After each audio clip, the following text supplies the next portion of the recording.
Today we talk about how can you add government ID on your Airbnb app. We're going to figure out this solution or know how you can do that on your app. So all you have to do, so you just go down, click here on profile down here.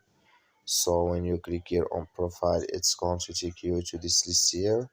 Then all you have to do, so you just click here on personal information here. Then it's going to take you to next step here. So then you go down, come here to government ID, click in add here. When you click here on add, it's going to take you to this list. Click here on add an ID, click on it.